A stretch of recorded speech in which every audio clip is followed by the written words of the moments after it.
Nakita nyo na naman sa letter na I love you so much. So, meaning to say, may relationship.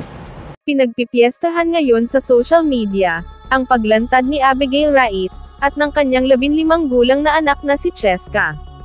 Si Abigail ay isang former flight attendant, na nagpakilalang dating karelasyon ng yumaong legendary rapper, actor, at TV host na si Francis Magalona. Marami nga ang nagulat sa big reveal na ito ni Abigail, nang magkakilala sila ni Francis M. Pero para sa mga matagal nang sumusubaybay sa buhay ni Francis M., lumabas na ang kanilang mga larawan ng rapper noong 2009, 2 buwan matapos pumanaw ang King of Rap.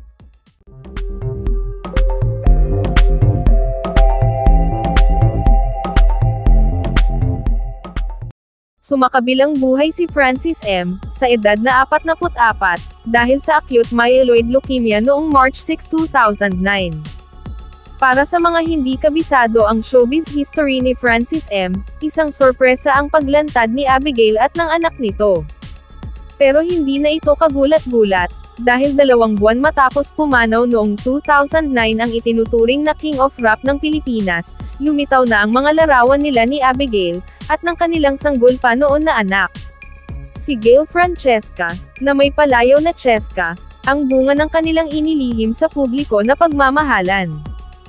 Sa Pinoy Pawn Stars, ni Boss Toyo, lumapit si Abigail para ibenta ang isang jersey, at ilan pang signed messages sa kanya ni Francis M. Doon niya nilantad na nagkarelasyon pala sila noon ni Magalona. Aniya, nakita siya ni Francis M. sa Itbulaga, at kinuha ng yumaong rapper ang kanyang number. Nakita nyo naman sa letter na may "I love you so much," so meaning to say may relationship, wika ni Abigail. Nagbunga ang pagmamahalan nila ni Francis M., at pinakilala din niya ang kanilang anak na si Gail Francesca, na mismong ang rapper daw ang nagpangalan. Habang sila pa ni Francis M., ay doon din daw nalaman na may cancer ang Pinoy King of Rap. Sobrang gumuho talaga yung mundo ko, nung time na yon, kasi okay kami, ang dami naming plano, tapos bigla siyang nagkasakit, saad ni Abigail. Ang pinakamahirap na part is yung situation ko. Hindi ka pwedeng lumabas, ayoko namang dagdagan pa kasi may sakit na, aniya pa. Paliwanag ni Abigail, matagal silang nanahimik ng kanyang anak, at gusto lang nila ipaalam sa publiko na nag-e-exist sila. For 15 years na nahimik ako. I didn't say anything about me and my daughter. Siguro ito naman, ito lang yung karapatan na pwede kong magawa para sa anak namin, lahad ni Abigail. I know people will judge me, but we exist. What we had is real.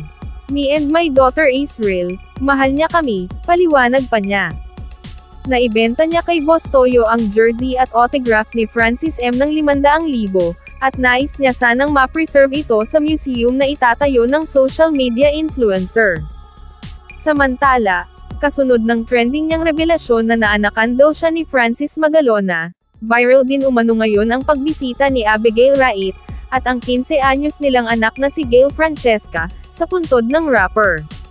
Binahagi nga niya sa publiko ang video ng pagdalaw nila sa puntod ni Francis M. sa Loyola Memorial Park sa Marikina City. "Thank you baby papa. Belated happy birthday in heaven," caption ni Abigail. Nakasaad din sa mga impormasyong lumabas noon, na bininyagan si Cheska noong December 28, 2008 sa isang simbahan sa Kawit, Cavite. Sinubukan ng GMA7 showbiz-oriented programs na Star Talk, at Showbiz Central, na gawin noon ang kwento ng relasyon nina Francis at Abigail, pero may mga tauhan ng Tape Incorporated, na nakiusap na ibalato na lang sa kanila ang istorya, bilang respeto sa alaala ng yumaong rapper at sa naulilang pamilya nito.